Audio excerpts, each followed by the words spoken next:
Hello दोस्तों, welcome back to my channel wangs and crush. तो last part में हमने देखा था विंग जियांगचन और सचिन को किस करते हुए देख लेता है और वो एकदम स्टिफ हो चुका था।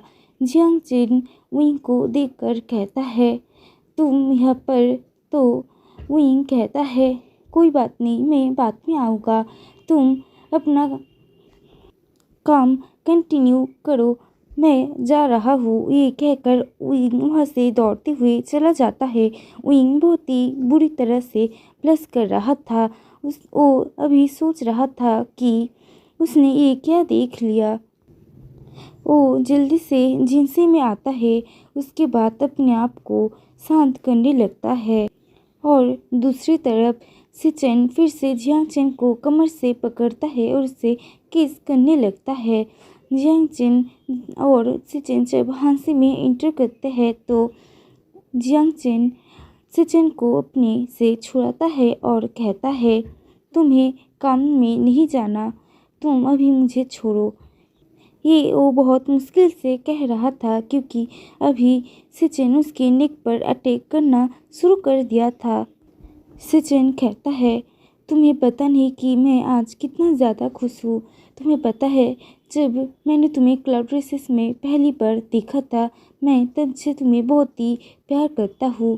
तुम्हें पता भी नहीं है कि मैं तुम्हें कितना ज़्यादा चाहता हूँ और आज मैं बहुत ज़्यादा ही हैप्पी हूँ। तो जियांगचन कहता है लेकिन क्यों तुम इतनी खुशी हो? चिरन ने तो मास्टर चिरन ने तो अभी तक कुछ भी नहीं कहा। उन्होंने हाँ भी नहीं कहा, ना भी नहीं कहा। तो सिचन कहते हैं उन्होंने हाँ कहा है। उनका उस तरह का रिएक्शन का मतलब हाई है।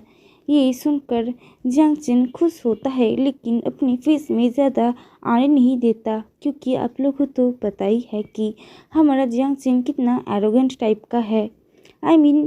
थोड़ा सा चलता है इतना। उसके बाद वो दोनों अपने में खो जाते हैं और सिचन जियांगचन को जी भर के प्यार करता है। दूसरी तरफ जिनसी में वहीं जब अपने आप को शांत कर लेता है तो वो फिर से सोचने लगता है और वो अपने ब्रदर के लिए बहुत ज़्यादा ही खुश था। ऐसे ही सोचते सोचते और बोर होते होते वो दिन भी ख़त्म हो जाता है। जब वांग जी लौटता है तो उसे देखकर विंग कहता है कल से मैं भी तुम्हारे साथ जाऊँगा क्लासेस के लिए। ये सुनकर वांग जी बस हाँ में अपना सिर हिला देता है। देन वो बात लेता है। देन वो लोग एक साथ खाना खाते हैं। देन वांग जी फिर से अपना काम करने में बैठ जाता है और विंग बस उसे देख रहा था और सोच रहा था कि एक भाई कितना अच्छा है और एक भाई उसके बाद ऐसे ही वो भी दिन निकल जाता है।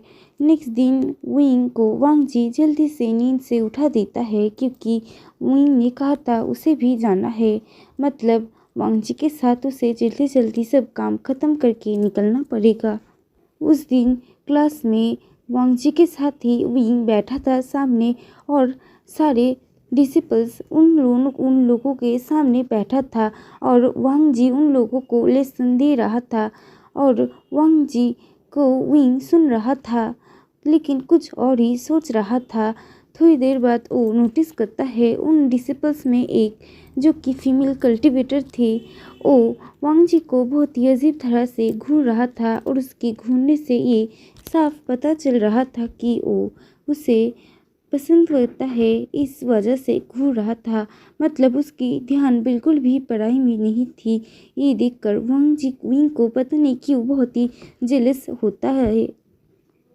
उसके बाद वो अपने आप को ही मन में समझाने लगता है मैं बिल्कुल भी जेलस नहीं हो रहा हूँ, ये तो बस ऐसे ही है, मैं क्यों जेलस होगा।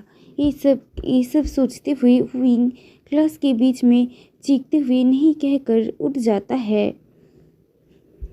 इससे सबका ध्यान विंग के ऊपर आता है तो विंग हंसता है और सॉरी कहते हुए क्लास से निकल जाता है। वांग जी भी उसे ही देख रहा था लेकिन उसके बाद वो फिर से अपना क्लास स्टार्ट कर देता है। नेक्स्ट दिन ऐसे ही वो दिन भी निकल जाता है। नेक्स्ट दिन विंग कहता है, आज मैं तुम्हारे डिसिपल्स के साथ बैठूंगा ताकि मुझे लेसन सुनने में आसानी हो। ये सुनकर वांग जी पूछता है, क्या तुम्हें कोई प्रॉब्लम है? कल तुमने ऐसा क्यों किया, मतलब क्लास में चीखे क्यों? तो विंग कहता है, मैंने कहा ना मुझे वहाँ पर बैठना है, मुझे समझ नहीं आ रहा था इसलिए मैंने ये किया।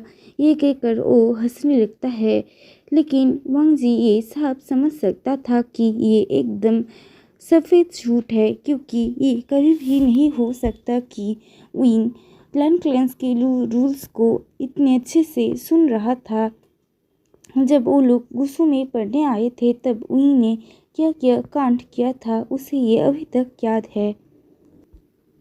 उस दिन जब वांग जी और विंग क्लासेस के लिए जाता है, विंग डिसिपल्स के साथ बैठता है और उस दिन भी वो नोटिस करता है कि वो गर्ल वांग जी को घूर रहा था।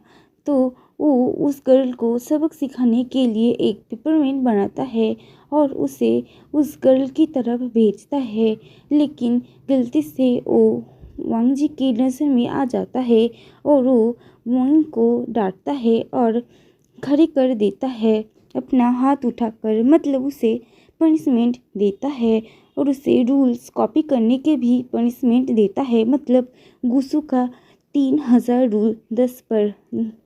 विंग ये सुनकर बहुत ही ज़्यादा ही हैरान था। उसे फिर से अपने बचपन की चीज़ें याद आने लगता है। वो अपना मुंह बनाता है लेकिन वो कुछ नहीं कर सकता। उसके बाद क्लासेस ख़त्म होने के बाद विंग और वांग जी लाइब्रेरी जाते हैं रूल्स कॉपी करने के लिए। वहाँ पर वांग जी अपना किताब पढ़ रहा था और विंग अपना रूल्स कॉपी कर रहा था। विंग ने बस 2 बार ही ख़त्म किया था कि वो नीचे लेट जाता है और कहता है चीखते हुए, ये बहुत ज़्यादा ही मुश्किल है, इतने सारे रूल्स क्यों है, मैं और नहीं कर सकता। ये कहकर वो उबासी लेने लगता है। विंग को इतना परेशान देखकर वांग जी उठ के आता है। उसके बाद विंग के लिखे हुए नोट को चेक करता है, देन उसे एक साइड में रखता है अच्छे से फोल्ड कर देन वो भी लिखने लगता है। जब विंग अपने थोड़े से नींद के बाद उठता है, मतलब उसके लिए थोड़ा, लेकिन हमको तो पता ही है। बाय द वे जब वो उठता है तो देखता है वांग जी 5 बार ख़त्म कर चुका था, मतलब अभी 7 बार हो चुका था और 3 बार बाकी था 10 ख़त्म करने में। ये देखकर विंग बहुत खुश होता है।